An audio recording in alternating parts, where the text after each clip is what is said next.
Oh, I am excited today and also very cold. Do you own a Sony APS-C camera, a Nikon APS-C camera, a Fujifilm camera, or even a Canon M-Mount camera? Well, take a look at this. This is the Viltrox 23mm f1.4, and this is a steal of a lens at around $300. I mean, look at that blurry background. Am I right? Also, I had to record this intro a second time because my jacket makes too much noise.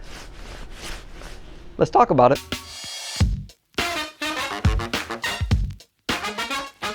Okay, so we are back in Handsome Studios because number one, it is freezing outside, and number two, I think the 35mm full frame equivalent is perfect for a studio setting. It is what I like to use all the time, and a 23mm on an APS-C will give you that 35mm field of view, and at a 1.4, that you can get a 35 f2 for $300. This is absolutely fantastic. I love what Viltrox are doing lately. Ever since they sent me the 13mm for review, I have fallen in love with Viltrox. Platonic love. My wife, she's got nothing to worry about. You can't marry companies anyway, right? And I should thank Viltrox because not only did they send me this lens for review, the 23mm, but they have also been very patient with my review. I have had this for quite some time and I have been testing it out. And I gotta say, this is coming highly recommended. Now, Sigma, they produce a trio of lenses for some APS-C cameras. The Sony APS-C and the Fujifilm and the Canon M-Mount all have these fantastic Sigma primes.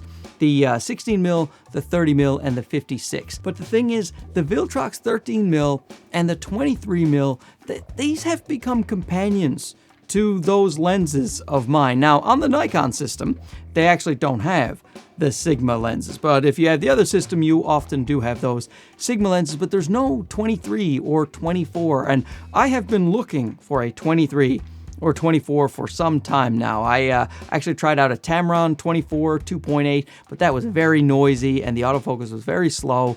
And this autofocus is fantastic, even on my Nikon Z30 here, Z30, and on the Sony system, it is pretty much flawless, as well as the Canon M. And it's good on Fuji too, but you know Sony and Canon with that autofocus. So let's talk about the build quality, which is fantastic. This thing is all metal and it's not heavy. It's 260 grams, even though it's all metal. Even the lens hood is metal, and it has a nice aperture ring. It's nice and smooth. Now, personally, I prefer a clicky aperture ring. I do wish, if Viltrox is watching, and they probably haven't, they've probably given up on me, but if they are watching, I would love the ability to have a switch to click or declick. Please put that in the future. Then I will love you guys even more than I already do, if that's possible. But with that smooth aperture ring, a lot of video shooters prefer that so that they can make smooth aperture adjustments while they are shooting. It has no weather sealing gasket, but it does have a USB-C port, which is great when you want to update the lens. And Viltrox are very good at updating their lenses and making them better and better. So great to have a USB-C port right in the lens there.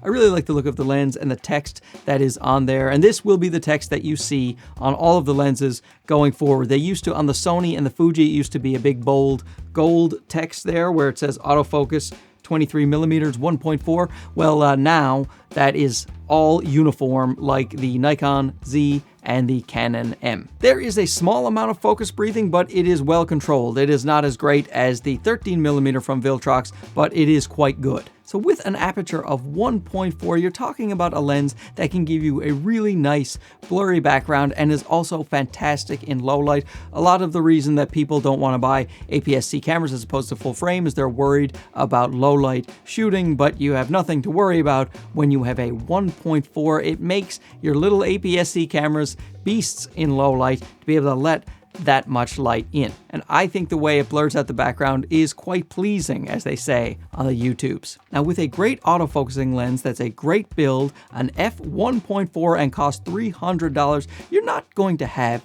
a perfect lens, and by no means is this lens perfect. It doesn't have the weather sealing. It also doesn't have any optical stabilization. You are going to see some chromatic aberration. It's not crazy, but it is there, especially at the lower apertures. You are going to see some loca, some longitudinal chromatic aberration, and there is some heavy vignetting when you are at the lower f-stops, the 1.4 to, but by the time you get to 2.8 or f4, that is pretty much cleared up. Same thing with corner sharpness. It's always sharp in the center, but around the corners at lower f-stops, you're going to see a bit of softness in the corners, and it starts to sharpen up as things get higher into the f-stop. But I have used this lens for photo and video, and I really love the quality that I am getting out of it. For video, I just stick it on a tripod, so the image stabilization is not a big deal to me. A lot of my APS-C cameras are not weather sealed, so again, that is not a big deal to me.